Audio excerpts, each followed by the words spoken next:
बच्चों, कल आप लोगों को हमने प्रेजेंट इंडेफिनिट टेंस में पॉजिटिव का ट्रांसलेशन बता दिया था। आज आप लोगों को निगेटिव और इंट्रोगेटिव का रूल्स बताते हुए समझाएंगे। चूँकि कल हमने पहचान में बताया था जिस वाक्य अंत में ता है, ती है, ते हों आता है वो प्रेजेंट इंडेफिनिट टेंस का होता है। अब निगेटिव और इंट्रोगेटिव में क्या हो जाता है? निगेटिव में आपका नहीं शब्द आता है, इंट्रोगेटिव में प्रश्नवाचक शब्द आते हैं। तो नहीं शब्द आने पर इसका रूल्स पहला नंबर है कि अगर वाक्य में नहीं शब्द आए, नहीं शब्द आने पर जो आपके सिंगुलर सब्जेक्ट रहते हैं, कल हमने आपको बताया था कि सिंगुलर सब्जेक्ट जो होते हैं उनमें हमने कल बताया था ही, सी, इट और जो नाम होते हैं वो सब आपके सिंगुलर सब्जेक्ट होते हैं, एक वचन के कर्ता। इनके लिए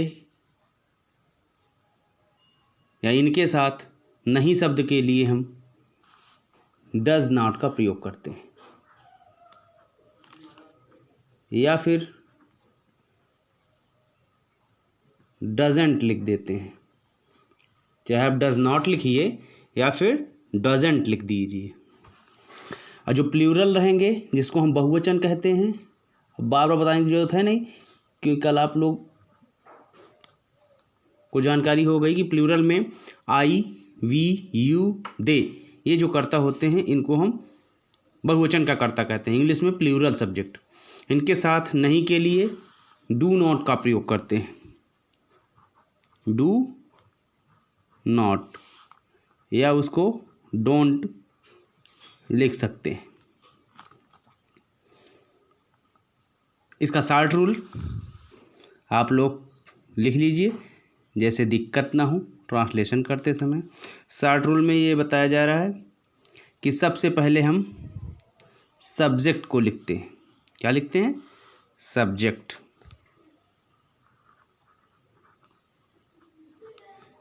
ठीक, फिर एक वचन रहेगा तो डज लगाएंगे, बहुवचन रहेगा कर्ता तो डू लगा देंगे,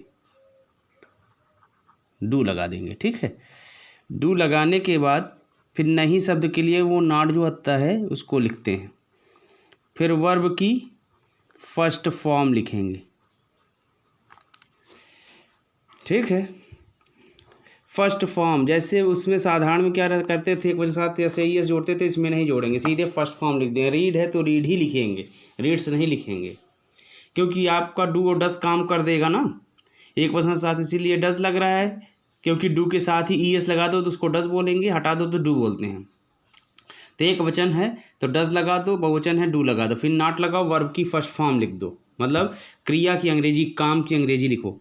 फिर ऑब्जेक्ट है तो लिखो, नहीं तो अदर वर्ड अन्य शब्द की अंग्रेजी लिख करके उसको पूरा कर दो। ये आपका शॉर्ट रूल किसका था? निगेटिव का। अब आते हैं इंट्रोगेटिव पे। इंट्रोगेटिव का रूल्स कहता है कि इंट्रोगेटिव दो प्रकार के होते हैं। पहला, आपका क्या शब्द पहले आता है, क्या शब्द पहले आने पर। चूंकि हमने निगेटिव बताया था कि एक वचन के साथ डज, बहुवचन के साथ डू लगाते हैं, तो इसके शॉर्ट रूल के अंतर्गत क्या शब्द अगर पहले आएगा तो आपका सबसे पहले हम डू या डज कर्ता के अनुसार लिख देंगे। एक वचन डज लगा दो, बहुवचन के साथ डू लगा दो। अब क्या की अंग्रेजी नहीं लिखी जाती इसमें, क्या पहले आता है तो व्हाट नहीं लिखेंगे, क्योंकि क्या शब्द आने पे हम हेल्पिंग वर्ब को लिखते हैं। इसका हेल्पिंग वर्ब डू डज है तो कर्ता के अनुसार आप लगा दीजिए। फिर सब्जेक्ट लिख दीजिए, is, am, are, was, were, I, he, she, it ये सब लिखो। वर्ब की फर्स्ट फॉर्म लगा दो। ऑब्जेक्ट है तो लिख दो, नहीं तो अदर वर्ड का प्रयोग करके क्वेश्चन मार्क लगा दो, प्रश्नवाचक चिन्ह जरूर लगाइए। ठीक है, तो डू डज, सब्जेक्ट, वर्ब की first form, object, other word. Object कल बताए ही थे कि किसको लगाने पे जो आंसर मिलता है आपका ऑब्जेक्ट रहता है, जिसको हिंदी में कर्म बोलते हैं। कौन लगाने पे जो आंसर मिलता है उसे हम सब्जेक्ट कहते हैं। कर्ता क्या करता है, क्या करती है, क्या करते हैं, इससे जो आंसर मिलेगा वो आपका वर्ब होता है। वर्ब माने क्रिया, क्रिया माने काम। अब इसी का दूसरा रूल्स इंट्रोगेटिव का है कि क्वेश्चन वर्ड बीच में आने पर, क्वेश्चन वर्ड बीच कैसे आता है, जैसे कब, क्यों, कैसे, ये सब आपका अगर बीच में आ जाए तो सबसे पहले हम उसी क्वेश्चन वर्ड की अंग्रेजी लिख दीजिए, फिर कर्ता के अनुसार डू या डज लगाइए, फिर कर्ता की अंग्रेजी अर्थात सब्जेक्ट लिखिए, वर्ब की फर्स्ट फॉर्म लिखिए, फिर ऑब्जेक्ट है तो लिखो, नहीं तो अदर वर्ड का प्रयोग करते हुए, अदर वर्ड अन्य शब्द की अंग्रेजी का प्रयोग करते हुए क्वेश्चन मार्क लगा दो। ठीक है,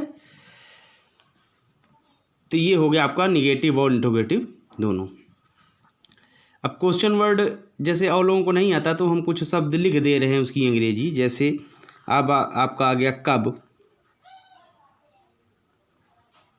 कब की अंग्रेजी होती है व्हेन, WHEN, व्हेन होती है। क्यों, क्यों की अंग्रेजी होती है व्हाई, WHY, व्हाई। कब, कब का लिख चुके। कैसे, कैसे की अंग्रेजी HOW, हाउ। अगर क्या शब्द आपका बीच में आएगा तभी हम व्हाट लिखेंगे, नहीं तो हेल्पिंग वर्ब लगाते हैं। तो क्या शब्द आ जाएगा तो उसकी अंग्रेजी लिखी जाएगी व्हाट। ठीक, कहाँ आ गया तो वेयर, WHERE, वेयर। ठीक है, इसके अलावा भी बहुत होते हैं, कितना, है ना, तो कितना के हाउ मेनी, हाउ मच का प्रयोग करते हैं। हाउ मेनी का प्रयोग कहाँ करते हैं, अब इस पे हम लिख ही दे रहे हैं आपका कितना या कितनी शब्द आएगा तो उसकी अंग्रेजी आपकी दो होती है। पहला हाउ मेनी, हाउ मेनी का प्रयोग तब होता है जिस वस्तु को हम गिन सकते हैं, जिसके लिए कितना कितनी आए, अगर हम उसको हम गिन लेते हैं, अर्थात जिसे हम गिन सकें, जिसे हम गिन सकें या जिसे गिना जा सके उसके लिए हाउ मेनी। जैसे इस कमरे में कितने बच्चे हैं तो कितने की अंग्रेजी हाउ मेनी कर दो। लेकिन जिसको तौलते हैं, मापते हैं, उसके लिए हम हाउ मच लगाते हैं। क्या लगाते हैं, हाउ मच। जैसे आ गया कितनी चीनी, कितना तेल, कितना पानी, तो जो तरल पदार्थ रहेंगे उनके लिए हाउ मच कर दो, जिसको हम गिन नहीं सकते हैं। जैसे कितना चावल, तब चावल एक एक तो गिनेंगे नहीं, बहुत चावल हो जाएगा, इसलिए इसके लिए आपका अगर तरल पदार्थ है तो हाउ मच का प्रयोग कर देंगे, जिसको गिन लेंगे उसको हम हाउ मेनी करेंगे। ठीक है, तो जिसे हम तौलते हैं या मापते हैं, मापते हैं, उसे हम हाउ मच उसमें लगाएंगे। ठीक है, अब आ जाइए एग्जाम्पल जो आपका ये रूल्स चल रहा था उसके लिए। जैसे आ गया वह फूल बाग से क्यों तोड़ता है, वह फूल बाग से क्यों तोड़ता है। इसमें प्रश्नवाचक शब्द आया है तो ये समझ लीजिए कि आपका ये प्रेजेंट इंडेफिनिट टेंस का प्रश्नवाचक है, क्योंकि ता है, ती है, ते हूँ आ गया, क्यों भी आ गया।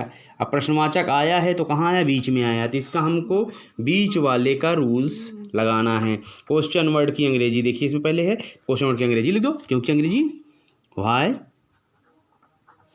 अब आपका वह ही अंग्रेजी ही होती है, ही आपका एक वचन है, इसके लिए क्या लगाएंगे, ये लिखा है ना, क्वेश्चन वर्ड के बाद डू या डज लगाओ, तो एक वचन है डज लगा दो, व्हाई डज।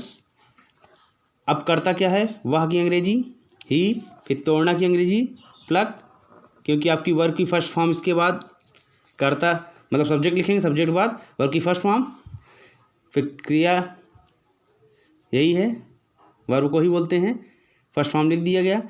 फिर ऑब्जेक्ट लिखेंगे, किसको तोड़ता है, फूल को, तो ये फूल आपका क्या हुआ, ऑब्जेक्ट। तो pluck the flowers from the garden, ये आपका हो गया प्रश्नवाचक वाला। मैं घर नहीं जाता हूँ, मैं घर नहीं जाता हूँ, उसमें प्रश्नवाचक शब्द नहीं आया है, सिर्फ नहीं शब्द आया है।